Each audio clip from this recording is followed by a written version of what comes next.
Perelandra by C.S. Lewis, book review.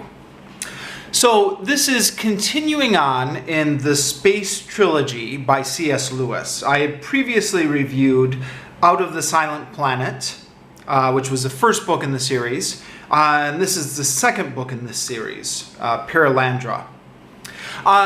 I have a friend, somebody much more intelligent than me, who pointed out that Perelandra is much more interesting than its predecessor, the first book in the series.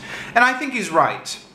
The first book, Out of the Silent Planet, really didn't have much of a plot, other than kind of the basic man travels to a new planet and encounters many strange things. In the second book, now that the setup has been established, the storyline starts to pick up a little bit. It takes place on a completely different planet than the first book, but many of the characters are still the same. There's still the unlikely hero, Dr. Ransom. There's still the villain, the evil Dr. Weston. And C.S. Lewis himself actually appears as a character in these books. This is continuing on from a conceit he established in the first book, where he kind of wrote himself in as a minor character. Also, the religious themes are getting a lot stronger in this second book.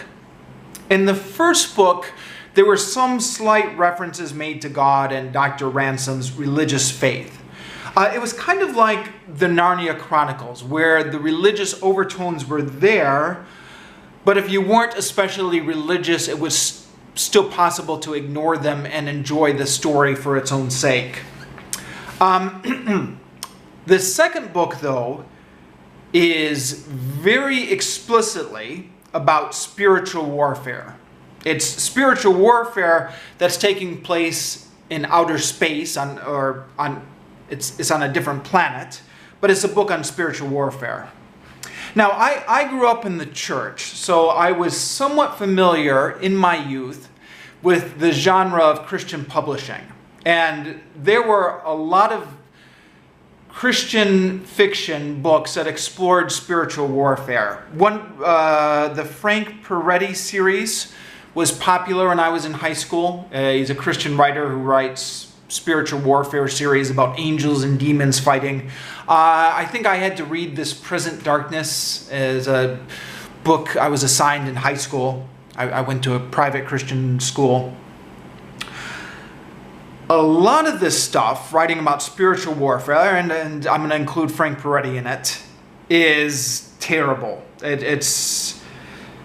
You can definitely understand the attraction of why people would want to write about it, because, angels and demons fighting, that definitely excites the imagination.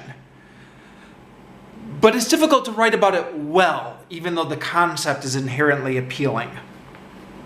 C.S. Lewis seems to be one of the few people who can do it well. Now, partly, Lewis is able to do this by keeping it simple. So in this book, Perelandra, there's only one demon to keep track of. And Frank Peretti's books, there's a whole hierarchy of demons, and that's where it starts to get a little bit silly. But also, C.S. Lewis is not really writing traditional Christian fiction. He's almost doing his own genre, which I am going to call theological science fiction, in that he takes established theological concepts and then plays with them in the science fiction realm. So in the previous book, Lewis was exploring a world and a civilization which predated Earth, which God had created before he created Earth, and God had created this one before Adam and Eve and the fall of man. This time he's going in the opposite direction. Perelandra is a world that God created after he created Earth. And so it explores the question, if God did create a new world after Earth, what would be different? I mean, would God change anything because of, what had happened with Adam and Eve and the fall of man? Or would he just leave it all the same?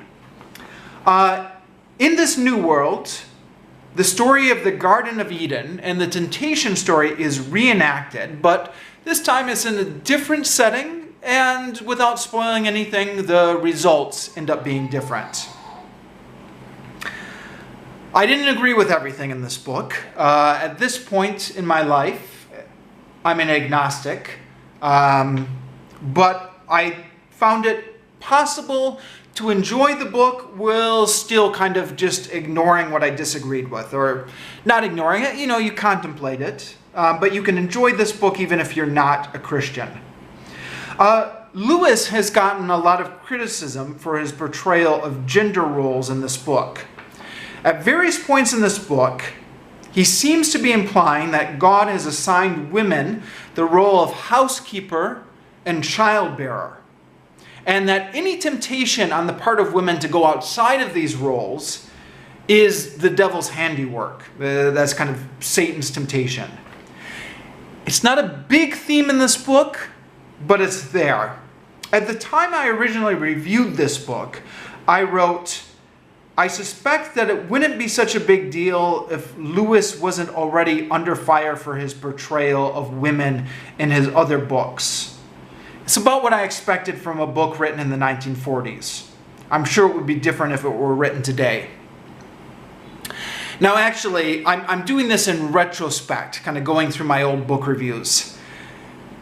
Since I wrote this, I went on to read the final book in this trilogy, which, I can't remember the name of it now, but This Hideous Strength, That Hideous Strength, the final book in the trilogy.